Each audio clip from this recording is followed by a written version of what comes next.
Okay, good evening. This is Jeff Gorski, and this is our 15 Laws video on the law of the environment. As a John Maxwell team certified coach, mentor, and speaker, this law really speaks to me because being a part of the John Maxwell team is the environment that I've changed to in order to foster my own growth. So I think the Maxwell team is all about the idea that your environment determines how much you can grow. It's like a goldfish, right? You put a goldfish in a cup, and the goldfish grows as big as a cup. You put a goldfish in a lake, and it grows, 10 times that size. The law of the environment makes me think of when I was a young man in high school and into the first couple of years of college. I was a line cook at a restaurant in my hometown, and I learned the entire menu, and I became an asset to the staff because I could cook everything. I could run all the stations. I could run the grill, do all of our steaks, chicken, ribs. I could do our saute, where we did all of our pasta and our fish, pan-fried fish, things like that. I could do the wheel, which different restaurants call it different things, but the wheel is the person who puts all the plates together and gets them up to the window and calls for the server to come get it. So I thought I was quite the kitchen all-star at the time. And one day when I was in college, I went on an overnight field trip with one of my science classes to a science center. And because I asserted my kitchen prowess, I was nominated to be in charge of making breakfast for 25 fellow students and a couple faculty. And I had a major moment of humility when I realized that I did not exactly know how to make bacon. Which seems like it should be something simple. I also didn't know how to make biscuits. Why? Well, because neither one was on the menu at the restaurant where I learned how to cook. The cooking environment where I was limited to about 20 items, and I knew those great, but those are the only 20 things I knew how to do. See, you need to change your environment in order to grow. If I stayed at that one restaurant, I would only ever learn how to cook those 20 items on our menu. I could be around more cooks and learn more things. I could be around other restaurants and learn more things. But because I got to the top of my environment, I stayed put and got comfortable. And I didn't have the perspective to look outside and grow. Part of what John talks about is how the best place to learn is when you're surrounded by people that are better than you. He quotes Confucius and saying, if you are the smartest person in the room, you're in the wrong room, right? But what I really learned, what really hit me in rereading this chapter this week is not that you need to surround yourself with people that are smarter than you. It's that you need to surround yourself with people that are changing more than you or changing faster than you. It's the hot poker principle that he calls it. How do you get a poker hot? Well, you put it next to the fire, right? How do you light your mind on fire? Well, you get yourself around other people whose minds are on fire. I once, I didn't go to Yale, but I did get to ask an ecology professor at Yale who had taught at all different, at varying colleges in higher ed. I asked him what makes a difference between teaching at Yale and teaching at a small school, directional school like the one where I went, or a community college. And I'll never forget what he told me. He said, I enjoy teaching at a community college because people are there nights, weekends, doing whatever it takes because they value getting that degree.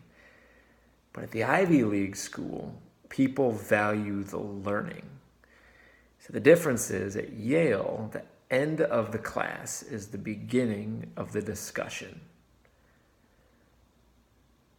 And I love that idea of learning in that environment.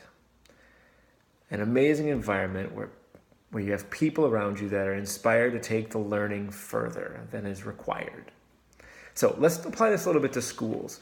How can you as a school leader create an environment of growth for your staff members? Well, first, I think you have to model it. First and foremost, talk about what you're reading. Talk about what you're learning. Tell everyone, whether they want to hear it or not, what you're excited about learning. My poor co-workers get to hear all the time about podcasts I listen to, and they don't care, but I do. And maybe, just maybe, when I talk to people about the new stuff I'm learning, that's rubbing off. Second, seek hungry and passionate people through your interviewing, right? Ask questions about their life. If your science teacher volunteers at the Durham Museum of Life and Sciences on the weekends, well, it's a pretty good chance that that's a good sign for their investment into their content knowledge. If they do not spend their weekends outside in nature, or at the very least watching the Discovery Channel, well, maybe that's a red flag as to their dedication to their content. Third, help people work in their strength zone. This applies not just to schools, this applies to everybody, every business. The quickest way to kill growth is to require someone to grow in an area or to work in an area that they don't care about, that they're not passionate about. And one more, let's throw in one more. Let people pick their PD. It's your job as a school leader to recognize in the school what the biggest area of common need is, but think about the individual areas of growth. And if people can pick what they're going to grow in, well, then that's a shortcut. That's a shortcut to passionate learning that means something to people. Because as John talks about in this chapter, there's three groups of people, right? And you have to be intentional about making sure your team it's strongly weighted to one area more than the other. Because those areas, first, there's a pessimistic group of people that always see the bad in the situation. They get stuck on the can't rather than maybe why you can. I have heard this group also called the energy consumers. They eat up all the energy in the group.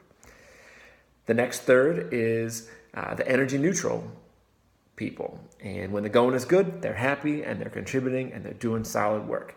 But these folks, they'll help the school or the organization in the good times, but when the bad times come along, well, then they flip to the dark side and they latch on to their fear and the uncertainty, and their production suffers. Finally, the last third are your leaders and your influencers, your energy producers, if you will. These people, they set the expectation that they can take control of their own attitude. And if you can always choose to look at failures as opportunities, then that's a great way to work through when things get hard. So if you are the average of the 5 people you hang around the most, as Jim Rohn said, then think about where they fall in those thirds that John talks about in the law of environment, right? So if you're core 5 people, you have 3 energy consumers, 2 energy neutral, look out. That's not a good sign. If all 5 of your influences are energy producers, then you better hold on for the ride, because you're going to grow along with them if you can keep up. Think about that idea for your whole staff of, let's say, 30 teachers. Now, if you're intentional about surrounding yourself with growth-minded people,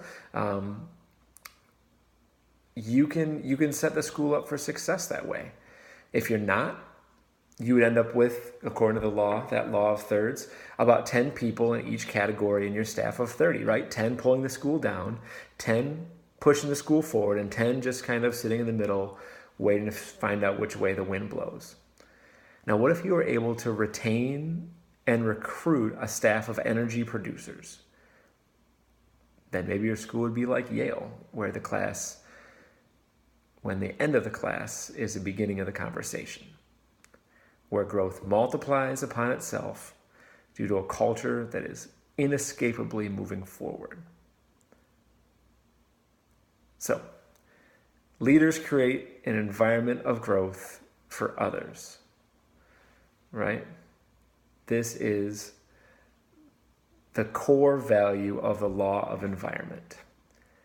And John talks about at the end of this chapter, your homework, which I'd like to challenge anyone to do, is to answer these 3 questions. What soil do you grow in? So what nurtures you? What do you like? What do you want around you? Songs, ideas, rejuvenating experiences, recollections that touch you, books that change you. Make a list. Find more like those. What keeps you alive? What is the air that you breathe in? What is your purpose is another way to ask that question. Your purpose, I've heard, as the thing you have to do in the morning that makes you get up and not hit snooze on the alarm clock. And finally, the third question, what is the climate that sustains me? That's the people that you're surrounded by, your environment, your inner circle, or your immediate network. Do they stretch you? Do they challenge you? Or do they encourage you just to go home at the end of the day? Come back on Monday. Disconnect one day from the next. So, law of the environment. One of my favorites. I hope it was as thought-provoking for you as it was for me. We'll see you again soon.